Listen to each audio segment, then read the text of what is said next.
சந்திரனும் நேருக்கு நேரான சந்திப்பு பௌர்ணமியாகவும் விளங்குகின்றது. இன்றைய பௌர்ணமி தின விழாவிலே நடைபெறக்கூடிய பௌர்ணமி வேள்வியிலே வருகையிலுள்ள பக்த கோடி பெருமக்கள் அனைவருக்கும் முக்கியமாக எல்லா வேள்விகளிலுமே நாம் சொல்லக்கூடிய ஒரு வழிபாடு பாலகானாம் சரஸ்வதி கடாட்சேன வித்யா ஞான வைராக்கிய பாலங்கதா சத்தியத்துவம் படிக்கின்ற மாணவ செல்வம் என்ன செய்வோம் புகழ்ந்த வேண்டிக்கிறோம்.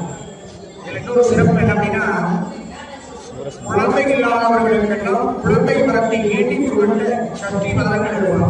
இது அற்புதமான ஒரு கடவுள் தான் எடுக்கக்கூடிய வள்ளி தேவசேனா சமேத தென்பழனி குமரன் அப்படின்னு சொல்லக்கூடிய மிக அற்புதமான முருகபெருமானின் இடத்திலே குடிகொண்டு எல்லா வரத்தையும் வாரி வழங்குவதற்கான மிகச் சிறப்பான தமிழ் கடவுளாக நடத்துல அப்படி ஒரு அற்புதம் சிறப்பாக நமது ஆலயத்திலே முதலே சொன்ன எல்லா வழிபாடுகளும் நமது ஆலயத்தில் நடக்குது. வருகின்ற கந்த சஷ்டி பெருவிழாவும் நமது ஆலயத்திலே சிறப்பாக நடைபெறுகிறது. இதெல்லாம் நடக்கிறதுக்கான முக்கிய காரணம் யாருன்னா பக்தர்களாகிய நீங்கள். அப்படி ஒரு அற்புதமான கந்த சஷ்டி விழா மிக சிறப்பாக நடைபெறக்கூடிய தருணம். அதற்கான முக்கிய வேண்டுகோள் என்ன அப்படின்னா, கந்த சஷ்டி பெருவிழா நடைபெறுவதற்கான மண்டகப்படி தெய்வம் கொடுத்த என்ன ஒரு வேண்டுகோள் அப்படின்னா, அந்த மண்டகப்படி கொடுக்கக்கூடிய அதற்கான முன் அனுமதியாகப்பட்டது நிர்வாகிகள் மூலமாக எழுதப்படுகின்றது. பெயர்கள் முன்கூட்டியே உங்களுடைய பதிவை எதிர்பார்க்கிறோம்.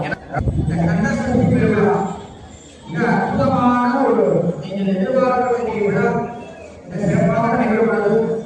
சம்ஹார விழா திருக்கல்யாண வைபவம் மிக முக்கியமான உங்களுடைய தலைமை அவங்க எடுத்து நடத்தி கொடுக்கணும் அப்படிங்கிறது தாழ்மையான வேண்டுகோள். ஏன்னா ஒரு விழாவை நம்ம நடத்திப்போம், ஆனா அந்த விழா நடத்தக்கூடிய பங்களிப்பாகப்பட்டது மக்கள் எல்லாரையுமே அந்த புண்ணியம் அப்படின்னு சொல்றோம் இல்லையா, எல்லாரையும் போய் சேரணும்.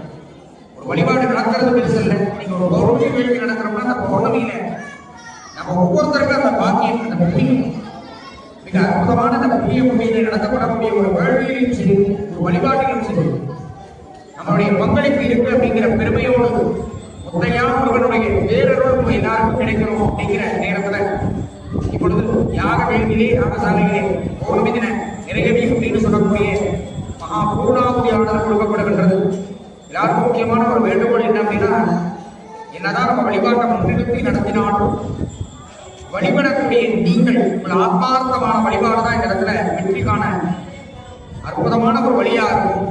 தெய்வ பொழுது உங்களுடைய எண்ணங்களும் சிந்தனைகளும் எதை நோக்கி இருக்கணும் அப்படின்னா, எந்த விழாவில் நம்ம கலந்துகிட்டு இருக்கோம், பௌர்ணமியா இருக்கட்டும், இந்த ஆலயத்தில் நடத்தக்கூடிய ஒவ்வொரு விழாவும் சரி, விநாயக பெருமானுக்கு நடத்தப்படக்கூடிய சங்கடகர சதுர்த்தியிலே இருக்கும். அந்த விநாயக பெருமானுக்கு வருடத்திலே ஒருவரை வரக்கூடிய ஆவணியிலே வரக்கூடிய இதில் இன்னொரு சிறப்பு என்ன அப்படின்னா, இந்த ஆவணி மாதத்திலே விநாயக பெருமானுக்கு 2 நாட்கள் மிக அற்புதமான ஒரு நாளாகும். தேய்பிரியிலே வரக்கூடிய சங்கடகர சதுர்த்தியும் வளர்பிரியிலே வரக்கூடிய வளர்வழி சதுர்த்தி தான் விநாயகர் சதுர்த்தியாக கொண்டாடப்படுகிறது. அப்ப நம்ம ஆலயத்தில் இருக்கக்கூடிய விநாயகருக்கு சதுர்த்தி விழாவும் சரி, பிரதோஷ நாயகனாக இருக்கக்கூடிய நம்ம ஆலயத்திலே அமர்ந்த அருள்வாணிக்கும் காசி விஸ்வநாதருக்கு நந்திய பெருமானுக்கு சிறப்பான பிரதோஷ வழிபாடுகள் 15 நாளுக்கு ஒரு முறை வளர்பிறை தேய்பிரை இந்த 2 பிரதோஷங்களும் சிறப்பாக நடக்கிறோம். எதற்காக இதை சொல்றோம் அப்படின்னா, ஒவ்வொரு வழிபாடுமே உங்களுடைய முன்னிலையிலும் உங்களுடைய பெரும் உதவினாலும் நடக்குது. அதே போல அஷ்டமி விழா தேய்பிரை அஷ்டமி விசேஷமா நடக்குது. அப்ப ரொம்ப விசேஷமா நடக்கிறதுக்கான காரணம் என்ன அப்படின்னா, நீங்க தான் முதல்ல நீங்க வழிபாட்டிற்கு வரணும். பெயர் கொடுக்கிறோம் அப்படிங்கிறதுனால பெயர் கொடுப்பது மட்டுமல்லாது உங்களுடைய வருகை நான் இடத்துல கண்டிப்பா அந்த நடத்தப்படக்கூடிய விழாவில் உங்களுடைய பங்களிப்பு ரொம்ப முக்கியம். அதே போல எல்லாருக்குமே தெரியும், தென்பழனி குமரனாக இருக்கக்கூடிய நமது தமிழ் கடவுளான முருகபெருமான் உடம்புக்கு நடைபெற்று மிக சிறப்பான ஒரு வழிபாடாக, அது முதல் வழிபாடு. இந்த சிறப்பான சூர சம்ஹாரத்தோடு திருக்கல்யாண உற்சவமாகப்பட்டது. மூர்த்தி சிறியதாக இருந்தாலும் கீர்த்தி பெரியது அப்படின்னு ஒரு வழக்கு என்ன அப்படின்னா, மூர்த்தி சிறியதாக இருந்தாலும் ஒரு ஆலயம் எவ்வளவு பெரிய சுவாமிகளை வைத்து இயங்குது அப்படிங்கிறத விட அந்த மூலமூர்த்தியா இருக்கக்கூடிய கருவறையில் இருக்கக்கூடிய தெய்வத்தினுடைய சக்தி எப்படி இருக்கு அப்படிங்கிறத பிரார்த்தனை வந்து நம்ம வேண்டும். நம்ம வேண்டுதல்கள் நம்முடைய பிரார்த்தனைகள் எதை நோக்கி நம்ம பிரார்த்தனை பண்றோம் அது நிறைவேறும் பொழுது மறுபடியும் நம்ம என்ன செய்வோம், ஆலயத்துக்கு வருவோம்.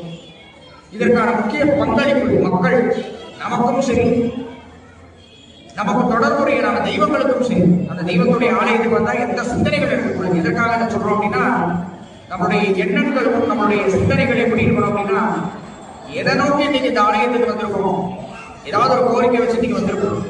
அப்போ பகவான்கிட்ட நம்மளுடைய வேதனைகளா இருக்கட்டும், கஷ்டங்களா இருக்கட்டும், நமக்கு வரக்கூடிய துயரங்கள் அனைத்தையும் என்ன செய்யணும், அவருடைய பாதத்துல வைத்து அவர் கரங்கள் இருக்கக்கூடிய அந்த வரத்தை நாம பெற்றுக்கொண்டு நாம இல்லத்துக்கு போவோம். அதுக்குதான் நம்ம இந்த ஆலயத்தை தேடி நம்ம வரணும். அப்படி ஒரு அற்புதமான ஒரு ஆலயமான முத்தையா முருகன் பௌர்ணமி தினவிழா நிறைவு பெரும் தருணமான நிறையவே அப்படின்னு சொல்லக்கூடிய மகாபூர்ணாவது. அதனால அருள்பூர்வு எல்லாரும் அமைதியா மனதால பிரார்த்தனை செய்து கொண்டு மீண்டும் மீண்டும் தெரிவித்துக் கொள்கிறோம். ஒவ்வொரு விழாவும் உங்களுடைய மிக பெரும் ஒத்துழைப்போடு தான் இந்த விழா நடக்குது. இதே போல கந்த சஷ்டி பெருவிழாவையும் சிறப்பித்து தர வேண்டுமாய் நிர்வாகத்தின் சார்பாக மீண்டும் ஒருவரை வேண்டி விரும்பி கேட்டுக்கொண்டு இப்பொழுது யாக வேண்டிலே நிறையவே அப்படின்னு சொல்லக்கூடிய மகாபூர்ணாவது.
சிவசுப்ரபா